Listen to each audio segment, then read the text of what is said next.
Atenção! Vai começar agora uma teleaula de processos de fabricação do curso Profissionalizante. Este módulo tem um total de 80 aulas. Hoje você vai assistir a teleaula número 65.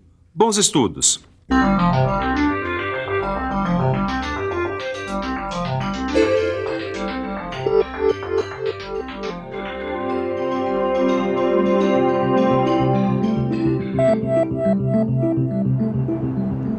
A gente está aqui dando uma boa estudada em tudo que a gente já aprendeu sobre a metalurgia do pó, que também é conhecida como sinterização, e é muito importante no dia a dia da mecânica. Exatamente, existe um monte de aplicações industriais para peças feitas através da sinterização. Agora, se a gente for comparar com a metalurgia convencional, a metalurgia do pó já está bastante competitiva, por causa de razões tecnológicas e razões econômicas. E se for preciso produzir uma grande quantidade de peças e de formas complexas, aí sim vai ter um bom espaço para a metalurgia do pó. Agora, se você quer saber mais sobre essa incrível técnica, a nossa teleaula de hoje é um prato cheio. Nela você vai conhecer todas as etapas do processo de produção baseado na metalurgia do pó. Vai poder analisar as vantagens e as desvantagens dessa tecnologia. E ainda vai ver quais são as suas principais aplicações. E agora muita atenção, porque a nossa teleaula está apenas começando.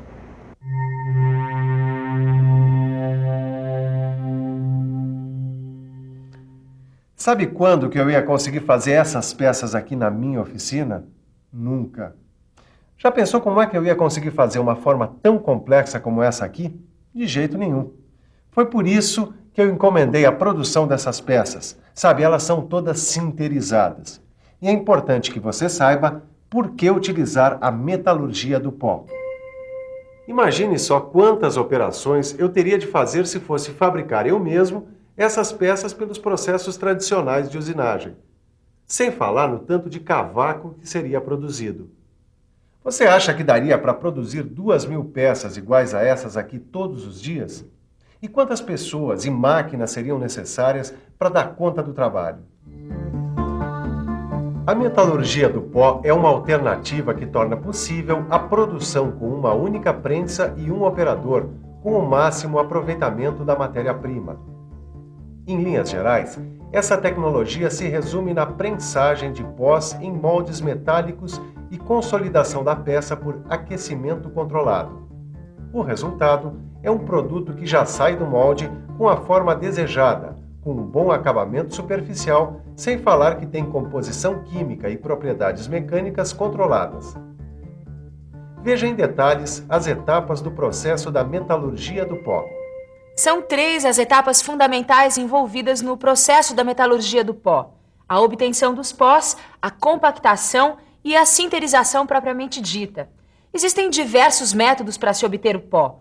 O método escolhido vai definir algumas características dos grãos de pó, como tamanho, forma e distribuição, interferindo na própria produção das peças sinterizadas. Um dos métodos mais usados é o da atomização. Nele, o metal fundido é vazado através de um orifício, formando um filete líquido, que é bombardeado por diversos jatos de ar, de gás ou de água. Esses jatos saem de bocais escolhidos de acordo com o formato de grão desejado e produzem a pulverização do filete de metal fundido e o seu imediato resfriamento. Aí, o pó é recolhido, tratado quimicamente e, depois de peneirado, ele já está prontinho para ser usado. Agora, Caio, um outro processo para a obtenção de pó que é muito usado é a eletrólise. E a eletrólise é usada principalmente para se obter pó de cobre. Nesse processo, o metal é colocado no estado sólido dentro de um tanque e dissolvido numa solução eletrolítica, onde passa uma corrente elétrica. Os pós conseguidos dessa forma têm um alto grau de pureza. Depois que a massa de pó é retirada do tanque de eletrólise, ela é neutralizada, secada, reduzida e classificada por peneiramento. Bom, se a gente quiser grãos menores ainda, esse processo tem que ser complementado por métodos mecânicos. E um dos métodos mecânicos mais usados é o da moagem. Geralmente, ela é feita num equipamento chamado moinho de bolas. Ele é um aparelho relativamente simples, formado por um tambor que fica girando, com várias esferas metálicas resistentes ao desgaste no seu interior. Quando o tambor gira, as esferas batem umas nas outras, despedaçando pouco a pouco o material que está dentro do tambor. Uma outra forma de se obter os pós é através de métodos químicos e métodos físico-químicos, que estão descritos no seu livro de estudos. A segunda etapa do processo de produção da metalurgia do pó é a compactação. Nela, uma certa quantidade de pó é colocada na cavidade de uma matriz montada em uma prensa de compressão. A compactação é provocada pela movimentação dos punções superior e inferior, que acontece ao mesmo tempo e à temperatura ambiente. Repare que no começo só acontece a aproximação do pó, e só depois, aumentando a pressão, é que os grãos começam a se grudar uns nos outros, fazendo uma espécie de solda fria, até que a densidade do material chegue no ponto desejado.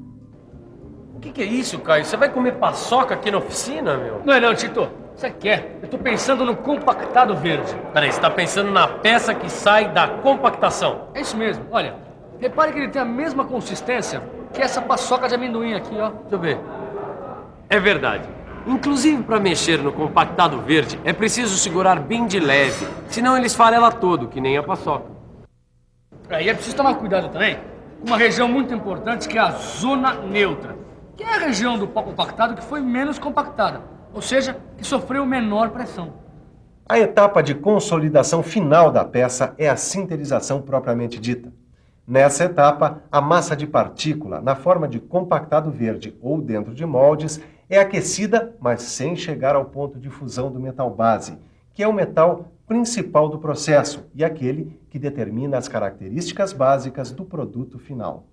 Normalmente, a sinterização é feita em fornos contínuos, com 3 zonas de operação: pré-aquecimento, manutenção da temperatura e resfriamento. É nessa etapa que acontece a ligação química e metalúrgica das partículas do pó, o que reduz ou até mesmo acaba com a porosidade que existe no compactado verde. Repare que ele agora virou um corpo coerente, com as propriedades típicas dos produtos sinterizados. Na sinterização acontece geralmente uma deformação do compactado. Se a gente for medir o compactado antes e depois da sinterização, a gente vai perceber que acontece uma contração, que pode chegar a uma redução de até 40% do seu volume inicial, ou a uma redução linear de mais ou menos 16%. Depois que acaba a sinterização, a peça pode ser usada imediatamente ou passar por operações complementares, que fazem alguns pequenos ajustes. A recompactação é importante, por exemplo, para garantir tolerâncias apertadas ou rugosidade prevista. Ela deve ser feita quando a deformação da peça durante a sinterização ultrapassar os limites estabelecidos. A exceção fica com as pastilhas de metal duro. Se houver deformação, elas devem ser lapidadas ou retificadas, pois elas quebrariam se fossem recompactadas. As peças sinterizadas também podem ser tratadas termicamente, do mesmo jeito que as peças metálicas convencionais. Nos tratamentos térmicos que dão dureza apenas à camada superficial da peça, como a cementação e a nitretação, a densidade é um fator importante na difusão dos gases através dos seus poros, o que pode ocasionar o endurecimento total da peça. A usinagem de uma peça só deve ser feita quando for impossível conseguir a configuração geométrica ideal da peça diretamente nas matrizes e machos de compactação. Esse é o caso, por exemplo, de furos transversais, sangrias, roscas, reentrâncias transversais internas ou externas. Finalmente, quando as peças estão prontas, tendo ou não passado por essas operações complementares, elas já estão liberadas para cumprirem o seu papel dentro das principais aplicações. E aqui está uma das principais aplicações da tecnologia da metalurgia do pó. É a fabricação de filtros sinterizados. Esses filtros são feitos através de várias camadas de partículas arredondadas ou esféricas de pós metálicos de vários tamanhos de grãos. Os filtros sinterizados são muito usados nas atividades industriais que se dão em altas temperaturas e exigem uma elevada resistência mecânica e química. São aplicados na filtragem de gases, líquidos, óleos combustíveis e minerais, e também são usados como abafadores de ruídos e válvula corta-chamas. Dá uma olhada, Caio. Aqui fala que o produto mais conhecido da metalurgia do pó é o metal duro. Ele é fundamental nas ferramentas de corte, nas peças de desgaste e naquelas brocas que o pessoal usa para furar rocha. Nessas ferramentas, o metal duro é adaptado nas partes cortantes sob a forma de pastilha. Essas pastilhas são quase tão duras quanto o diamante e aguentam temperaturas de até 1000 graus Celsius, sem sofrer perda de corte. Uma das principais características da sinterização é poder controlar a porosidade do produto final. Isso é muito importante na fabricação de mancais autolubrificantes.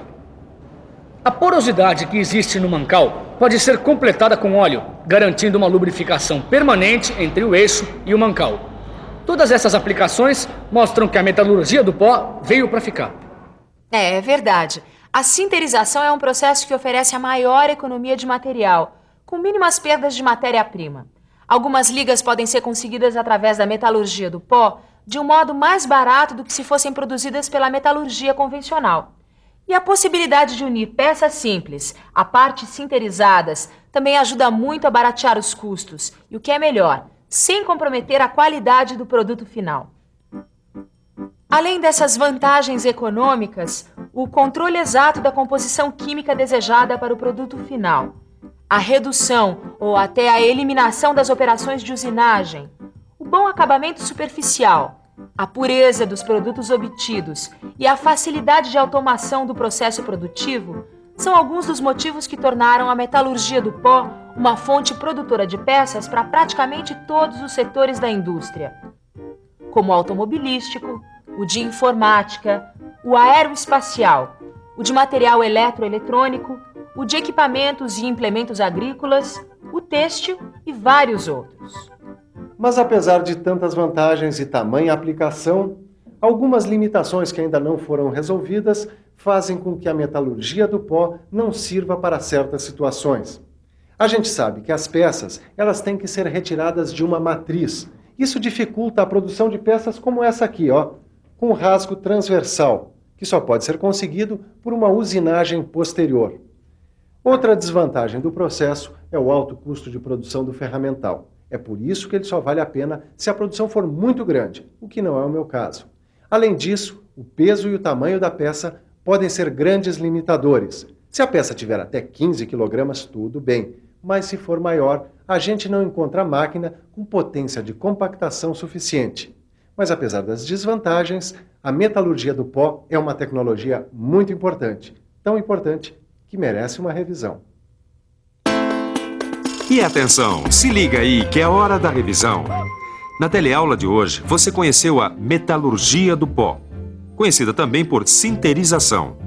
Aprendeu que esta técnica oferece muitas vantagens para a produção em série de peças complexas, aproveitando ao máximo a matéria-prima utilizada. Acompanhou todas as etapas do processo e ainda ficou sabendo de alguns setores das indústrias que se beneficiam com esta tecnologia. Talvez você nem imagine como é grande o número de peças sinterizadas que fazem parte do nosso dia a dia. É verdade. Essa técnica é muito importante para a indústria moderna. Por isso, não fique com nenhuma dúvida nessa matéria. Pegue o seu livro de estudos e faça os exercícios. E até a próxima. Até a próxima.